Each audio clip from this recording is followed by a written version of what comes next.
What's up, guys? Welcome back to The Collision.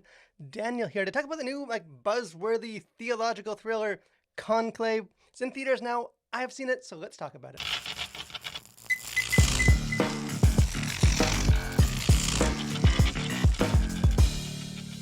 So obviously, I'm a few weeks late to this party. Just with my schedule, I wasn't able to catch this movie when it first was released. But it was a film that really did intrigue me. And then with a lot of the positive buzz that it has received so far, I still wanted to go back and check it out. And I'm glad that I did because this movie is great. I think obviously for some viewers, just the drama of a fiercely contested election may hit just a little bit too close to home to qualify as escapist entertainment. But for me, Conclave, I think, has more than enough just satisfying, cinematic intrigue to make elections fun again. And it's a film that just operates at a very high level, really in every regard. I think it's it's a masterfully crafted, and it's a compelling drama that I think offers a very intriguing, albeit slightly complicated, message just about the nature of faith in the church. Now, Conclave is not a faith-based film, at least in the modern evangelical sense of the word, as much as it is a Hollywood drama that is just centered on religious subject matter. But whereas I think many faith-centric films have, at least historically, been kind of poorly crafted films with very agreeable messages, although that narrative is also changing, Conclave flips the script, I think, by delivering just a masterfully executed film that does have a narrative that may go in some questionable thematic directions. But it's a film I think that can very much be appreciated on a technical level, even if some viewers, and particularly Christians, may disagree just a little bit with the messaging. And just as a cinematic experience, Conclave is consistently stimulating for reasons that I actually find somewhat difficult to pin down. I think it's a beautiful film, but not one that's just filled with jaw-dropping visual spectacle, although there are some very, very striking and I think inspired visual scenes. I think it's an incredibly well-acted movie, but also not one where the actors are just given, tons and tons of standout moments to just, dramatically chew up the scenery. I think kind of other than a very massive narrative twist in the very concluding moments, the narrative also mostly unfolds exactly as I expected to without many surprises. And yet the journey down that predictable path just remains engrossing from start to finish. And in that way, I think maybe what makes Conclave work so well is not the individual cinematic elements themselves, but just the very sophisticated way that they are woven together. Because this film is directed, I think, by the very steady hand of Edward Berger, who won an Academy Award for his previous work with All Quiet on the Western Front back in 2022. And it's just, I think, a mature story that does trust the intelligence of its audience. It has a very understated, almost meditative tone. And I think Berger, as a director, just seems comfortable with allowing kind of more introspective silence and pauses, and just resists some of the temptation to infuse this story with this needless attention-grabbing spectacle or just cheap or manufactured drama. And obviously, a very character-driven story only rises as high as its characters are able to elevate it. And Conclave, as a movie, is just bolstered by very superb acting, I think, all across the board. I think kind of on its own, much of the plot is a bit mundane, repeated scenes of characters casting silent, ballot votes. It's hardly edge of your seat material, but I think the film works by keeping the focus very squarely on the internal conflict of the characters rather than just the events themselves. Actor Ralph Fiennes, he is excellent in this movie. I think he gives an Academy Award worthy performance in the lead role, and there aren't necessarily just an abundance of Oscar bait moments or real dramatic monologues, but he just does a fantastic job of almost subtly emoting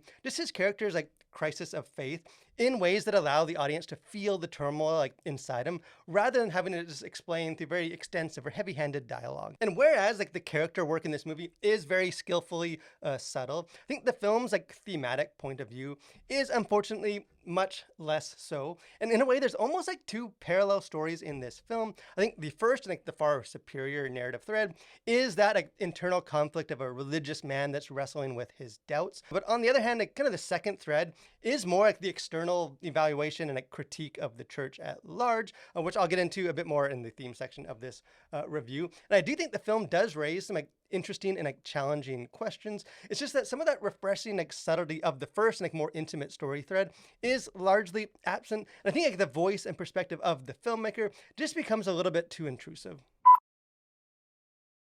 As far as content to consider, things going on the surface of this, really not a whole lot at all. Less than you might expect. No language that I heard in this film. No violence as well. With sexuality, there's nothing like sexual depicted on screen, but there is sexual topics and events that are discussed. It is revealed that one of the kind of the Catholic cardinals has had inappropriate sexual relations with a nun, and there's this sort of mention in passing of the many other like sexual scandals within the church. There's also just plenty of talk and debate about sort of the Catholic Church's views on LGBTQ issues, and kind of one character is revealed at one point to be like intersex, meaning that they kind of both have male and female reproductive organs. As far as themes, worldview, like things going on beneath the surface, I think the main question that this film asks is just, does the church need to adapt its teachings on sexuality? Because on the surface, like the drama of the election for the next pope plays out at a very individual level, with various candidates sort of vying for or against, sort of receiving that esteemed position based on like their own personal ambition. But really, as the film progresses, it becomes increasingly clear that kind of the conflict is not just between the individual candidates, but between very opposing ideologies and worldviews, particularly regarding sexuality. Because in one camp, like in one corner, you have the very conservative cardinals who are just unhappy with what they perceive to be the church's relaxed stance toward things like same-sex marriage, or just increased acceptance of LGBTQ ideologies. And then on the other camp, the other corner, are the more progressive-leaning cardinals who desire to continue pushing the church towards wider inclusivity of worldviews, and are just kind of compelled to act by fear that the election of a conservative pope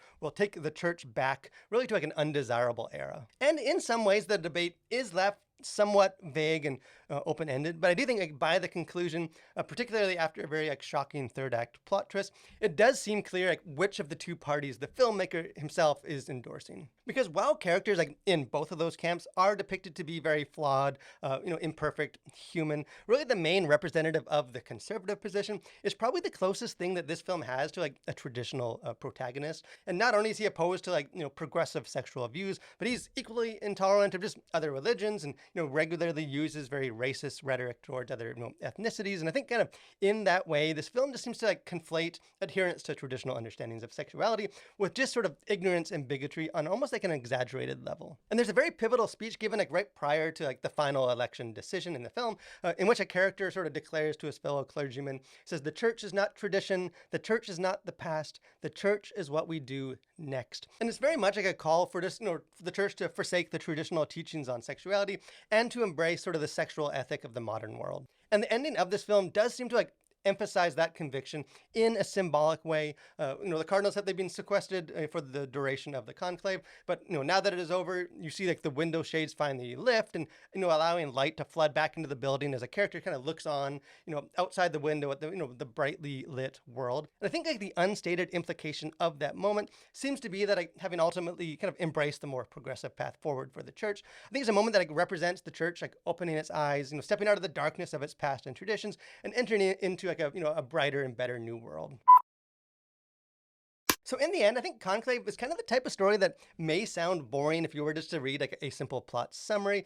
And in many ways, I think this is a movie that really shouldn't work. But I think kind of against all odds, I think by weaving together, perfect pacing, just very immersive visuals, an excellent musical score, and just superb acting performances, Conclave is easily one of the best, I think most compelling films of the year. Yes, there are some thematic elements that Christian viewers to grapple with and perhaps disagree with. But I think that even just having such stimulating theological, ecclesiastical food for thought from a very gripping and skillfully crafted Hollywood film is itself just a welcome development. But hey, I would love to hear what you think. If you've checked out this movie, if you buy into the buzz, or if maybe you had issues with some of the thematic stuff in it, don't be shy. Jump into the comment section. Let's have a conversation about it. If you haven't done so too, I encourage you guys, become a collider, subscribe to the channel. Got lots of other movie reviews, got our Faith and Pop Culture podcast, got interviews, just other fun stuff. Would love to have you be a part of it. But most of all, guys, thank you for watching. Stay safe and continue to collider through a world for Christ.